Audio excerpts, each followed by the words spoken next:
Nongeye kubasuhuza inshuti z'akadasohoka, ikaze ku muyoboro wanyu, ngiye kubagezaho amakuru agezweho y'icyamamare. Umuhanzi Diamond Platnumz, ngiye kubabwira amagambo menshi yavuze yagufasha, iyi nzira yanyuzemo n'ibyo yakoze byose. Dutangiranye n'uyu muhanzi, akaba yaratangiye kwinjira mu muziki ku itariki 12 z'ukwa gatandatu 2011. Uyu muhanzi akaba akoresha imbuga nyinshi cyane. Uyu muhanzi afite video zirenga 1000 amaze kuaploadinga ageza ku rubuga rwa YouTube channel ye. Ikindi uyu muhanzi akaba afite miliyoni 9 z'abasubscribe zirenga, ariko miliyoni 9 zirenga z'abasubscribe. Akaba afite amavideo afite za miliyoni yinjije nko mu kwezi kumwe mu myaka. Uyu muhanzi ni icyamamare, ni igihangange. Facebook, ushaka kumukurikirana ku mbuga nkoranyambaga zitandukanye: facebook.com Diamond Platnumz, twitter.com Diamond Platnumz,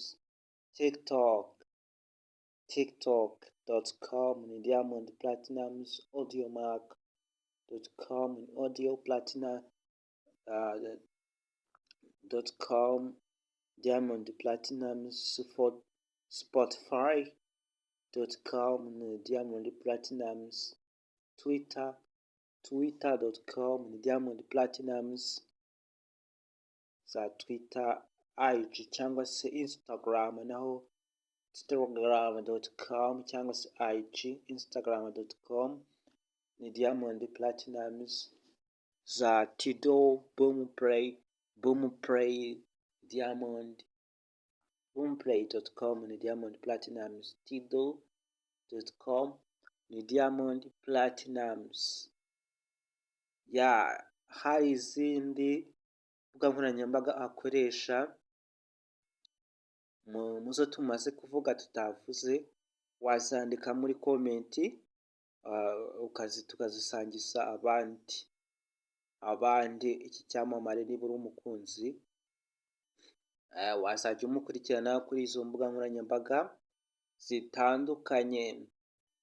Dukomeza n'amakuru, ngenda babwira amagambo yahindura ubuzima icyamamare cyavuze yagufasha agahindura ubuzima bwawe.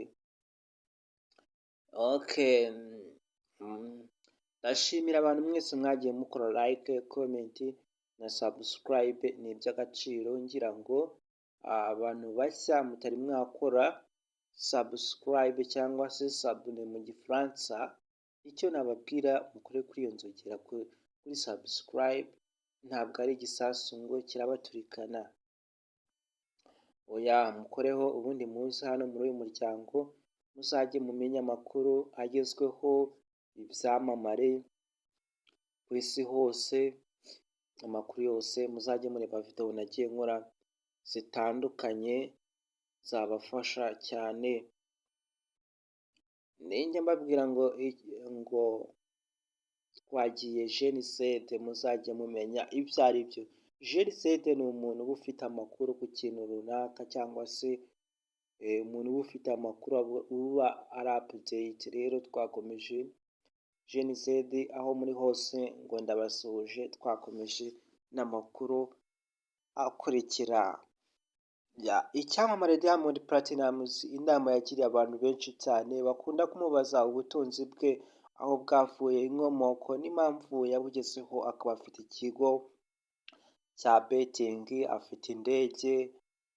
Mbese uyu muhanzi ni umukire. Inama yagiriye abantu, tugaruka ku mateka ye yigeze kubaho, yavutse nk'abandi bantu bose basanzwe. Mu busore bwe yarakubiswe, arakena bikabije, mujya mubyumva no mu ndirimbo ze za Matatizo, Call Me n'izindi zitandukanye. agenda avuga amaganya ye. Uyu muhanzi bivugwa kugira ngo atangire umuziki byasabye ko yiba urunigi mama we yari afite, yari yaramuguriye. Uru runigi rukaba ari urwa Diamond. Uru runigi ni nayo mpamvu yiyise Diamond, nibwo yarugurishije atangira gukora indirimbo. Uru runigi yibye rwa diyama, nyuma yo kurugurisha yakuyemo amafaranga menshi atangira gukora indirimbo, abona amafaranga yo kuba yaba producer n'abandi bose yagiye akorana nabo, atangira guzamuka gutyo. Nicyo kintu, niho yazamukiye. Nawe wikwiheba rero, bizashoboka. Reka ko abantu bawe bakandagira inzozi zawe, ahubwo rinda inzozi zawe ukore. Inama yagiriye abantu benshi ni uko yavuze ko umwuga wose uzabona wumva ko ukurimo, ukore n'umutimanama wawe wose, kandi uwo mwuga uwukore wisekera, utakuvunya, atari ukubera ko abandi bari kuwukora, ahubwo umwuga ukora wisekera wumva ko nta stress, utakuvunye, wisanzuye. Ntuzajye mu mwuga wumva ngo ushaka amafaranga kandi utawukunze, ntabwo uzakira. Uzakora umwuga wumva ugusekeje, utuje.